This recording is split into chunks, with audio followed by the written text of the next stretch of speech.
Hello my dear students. तो आज के इस वीडियो में लेकर आ गया हूँ छत्तीसगढ़ ओपन स्कूल कक्षा 10वीं विषय विज्ञान के प्रश्न पत्र का संपूर्ण हल। इस वीडियो में आपको इसके प्रश्न 1 से लेकर प्रश्न 18 तक के सभी प्रश्नों के उत्तर आपको बताऊंगा। एक भी प्रश्न आपका नहीं छूटेगा, यह मैं आपको गारंटी देता हूं, और आपको पूरे में से पूरे अंक मिलेंगे। तो इसके लिए आपको वीडियो को शुरू से लेकर अंत तक देखना है, और जो भी मैं आपको आंसर बताऊँगा उसके अपनी कॉपी में लिखना है। और यदि आपको अदर सब्जेक्ट के सॉल्यूशन चाहिए तो बाकी विषयों के जो हल है उस उनके वीडियो की लिंक आपको इस वीडियो को डिस्क्रिप्शन में मिल जाएगी। आप वहां पर जाकर उन वीडियो को देख सकते हैं। तो आप इस वीडियो के लिए अभी लाइक का बटन दबा दीजिए। चलिए अब हम वीडियो को बिना किसी देरी के शुरू करते हैं। तो आइए, तो देखिए यहाँ पर प्रश्न क्रमांक 1 के आ में आपको सही विकल्पों को चुनकर लिखना है। तो देखिए जो इसका पहला है, पहले का आंसर आएगा एम्पियर, दूसरे का आंसर आएगा 18, तीसरे का आंसर आएगा चौथा, है ना। चौथे का आंसर अभी नहीं मिला है, जैसे ही मिलेगा मैं आपको कमेंट में अपडेट कर दूंगा। पांचवे का आंसर आएगा 27 अंश डिग्री सेल्सियस, है ना। बा में आपको रिक्त स्थान की पूर्ति करना है। तो देखिए इसमें मुझे दूसरा का आंसर आएगा रॉबर्ट हुक और तीसरे का आंसर आएगा नेफ्रा। इसका देखिए सही जोड़ी, पहला है बृहत पोषक तत्व, तो इसकी सही जोड़ी होगी नाइट्रोजन। दूसरा इंसुलिन का अल्प स्त्राव, तो इसकी सही जोड़ी होगी मधुमेह। तीसरी ज्योति तीव्रता का मात्रक, तो इसकी सही जोड़ी होगी कैंडेला। चौथा परमाणु मॉडल, तो इसकी सही जोड़ी होगी बोर।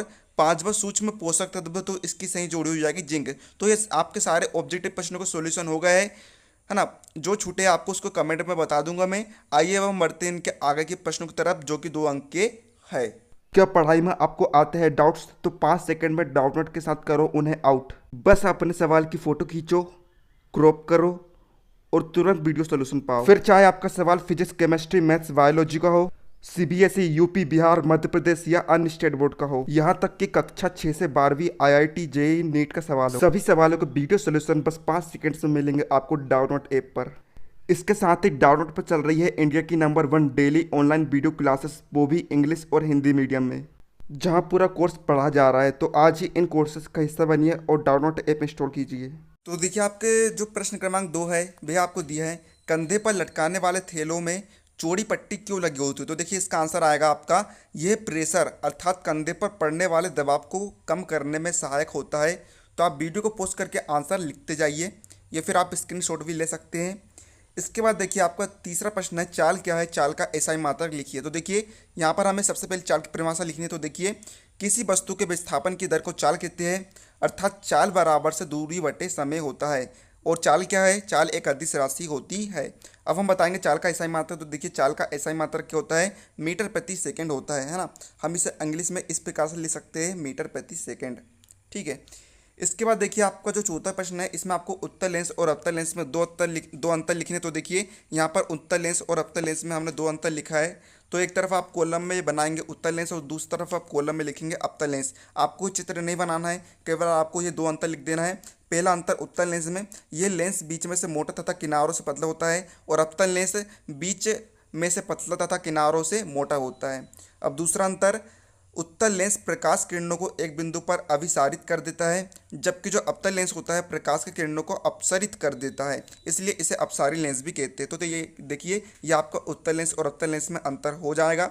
इसके बाद देखिए आपका 5वां प्रश्न दिया है, तार की कुंडली के कोर में नम लोहे को रखने पर चुंबकीय क्षेत्र क्यों बढ़ जाता है ना। यहाँ पर क्या है? बढ़ जाता है। तो यहाँ पर देखिए यहाँ पर आपको इस प्रकार से आंसर लिखना है। किस प्रकार से आंसर लिखना है? जमा के आपको लिखना है कि तार के कुंडी के कोर में नम लोहे की कोर को रखने पर चुंबकीय क्षेत्र इसलिए बढ़ जाता है क्योंकि लोहे के अणु एक दिशा में होकर चुंबकीय क्षेत्र को बढ़ा देते हैं। इस प्रकार से आपको जमा कर लिखना है क्वेश्चन के अकॉर्डिंग। अब देखिए 6वां क्वेश्चन आपको दिया है, क्या होगा अगर किसी फूल में से स्त्री केसर को निकाल दिया जाए? तो इसका आंसर होगा निषेचन द्वारा, है ना। आप इसको भी जमा कर लिख सकते हैं, यदि हम किसी फूल में से स्त्री केसर को निकाल देंगे तो निषेचन द्वारा पौधे की नई पीढ़ी हेतु बीज बनना संभव नहीं होगा। चाहे तो आप इस प्रकार से भी यहाँ पर आंसर लिख सकते हैं। इसके बाद देखिए आपका सातवां आखिरी क्वेश्चन हम देखते हैं इस वीडियो का। किन्हीं दो धातुओं के नाम पर उनका संकेत लिखिए। तो देखिए यहाँ पर हमने दो धातुओं के नाम लिखे हैं।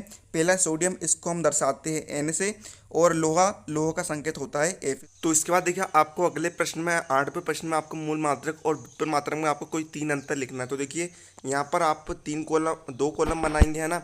एक तरफ मूल मात्रक, दूसरी तरफ व्युत्पन्न मात्रक। तो देखिए हम इनमें अंतर देखते हैं। तो देखिए पहला अंतर है, मूल मात्रक में राशियों के मात्रकों को मूल मात्रक कहते हैं और व्युत्पन्न राशियों के मात्रकों को व्युत्पन्न मात्रक कहते हैं। दूसरा अंतर, ये मात्रक पूर्णतः एक दूसरे से स्वतंत्र होते हैं और जो व्युत्पन्न मात्रक होते हैं मूल मात्रकों पर निर्भर करते हैं।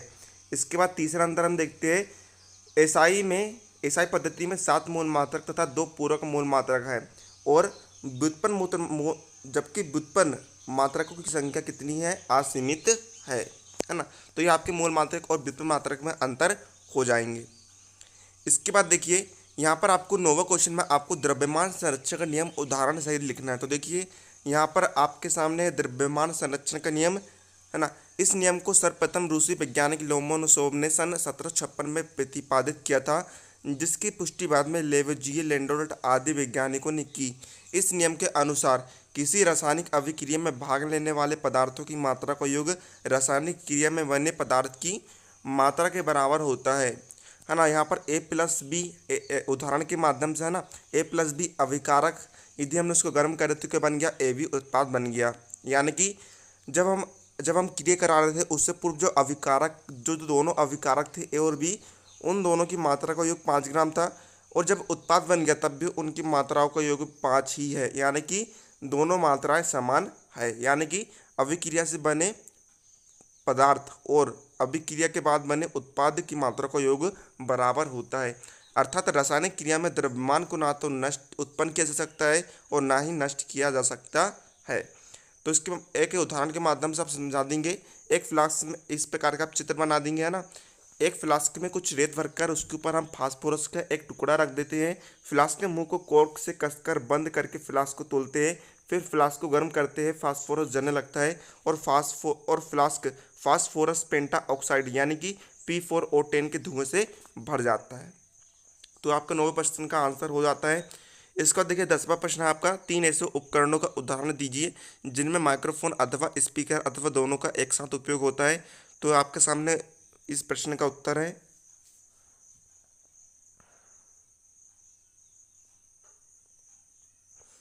इसके बाद देखिए आपका जो 11वां प्रश्न है, इसमें आपको एल्किन तथा एल्काइन का सामान्य सूत्र लिखना है। तो देखिए यहाँ पर उत्तर आपका सबसे पहले आप देखेंगे एल्केन का सामान्य सूत्र। तो आप लिखेंगे एल्केन का सामान्य सूत्र CnH2n+2 है।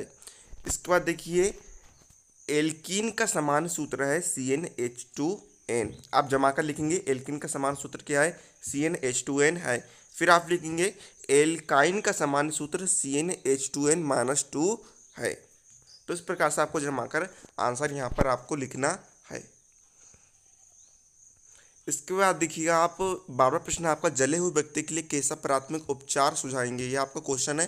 तो यहाँ पर देख लीजिए आपके सामने ये आंसर है। कोई भी 3 लिखना है तो आप मेरे ख्याल से आप पूरे लिख दीजिएगा।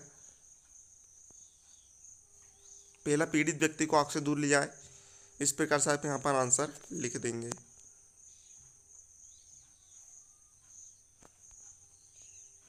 अब देखिए 13वां प्रश्न है आपका, पौधे को उत्पादक क्यों कहते हैं, वे पारितंत्र में किस पोषण स्तर से आते हैं। तो देखिए आपको आंसर जमा कर लिखना है। आपको किस प्रकार लिखना है, आप लिखेंगे पौधे को उत्पादक इसलिए कहते हैं क्योंकि ये प्रत्यक्ष या अप्रत्यक्ष रूप से सभी प्राणियों के लिए भोजन बनाते हैं, है ना। यानी कि आप इस लाइन के पहले लिखने से पहले आपको याली लाइन को लिखना है।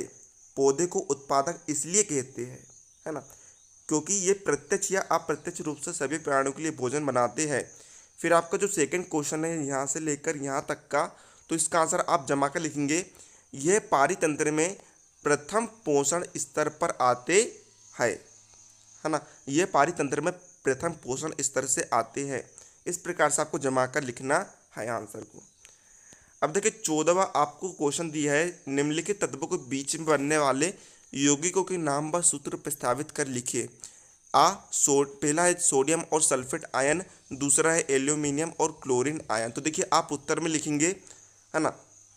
तो आपको आ नंबर का दिया है, तो इसका आप आंसर लिखेंगे Na2SO4 सोडियम सल्फेट, ये आपका पहले का आंसर हो जाएगा। और बा नंबर का आंसर क्या होगा, AlCl3 एल्यूमिनियम क्लोराइड। तो आपके आंसर हो जाएंगे। इसका देखिए 15वां आपको क्वेश्चन दिया है, पादप कोशिका में पाए जाने वाले कोई दो विभागों के नाम व उनके दो लक्षण लिखिए। तो देखिए यहाँ पर आपके सामने है पादप कोशिका के भाग और उनके लक्षण। तो देखिए दो कॉलम आप इस प्रकार से बना लेंगे, एक तरफ भाग का नाम एवं संरचना, दूसरी तरफ मुख्य लक्षण। तो देखिए पहला आपको दिया है कोशिका भित्ति, और आप चाहे तो उसके संरचना सूत्र संरचना बना सकते हैं, चित्र बना सकते हैं, और साइड में आप लिखेंगे मुख्य लक्षण। फिर उसका देखिए आपको दूसरा भाग आप लिखेंगे प्लास्टिड, और इस प्रकार से आप संरचना बना लेंगे, और यहाँ पर आप उसके ये लक्षण भी लिख देंगे साइड में जो आपको दिए।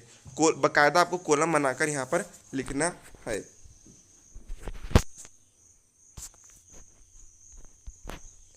अब देखिए प्रश्न 16 आपको दिया है, निम्नलिखित पदार्थों को अम्लीय क्षार में वर्गीकृत कीजिए।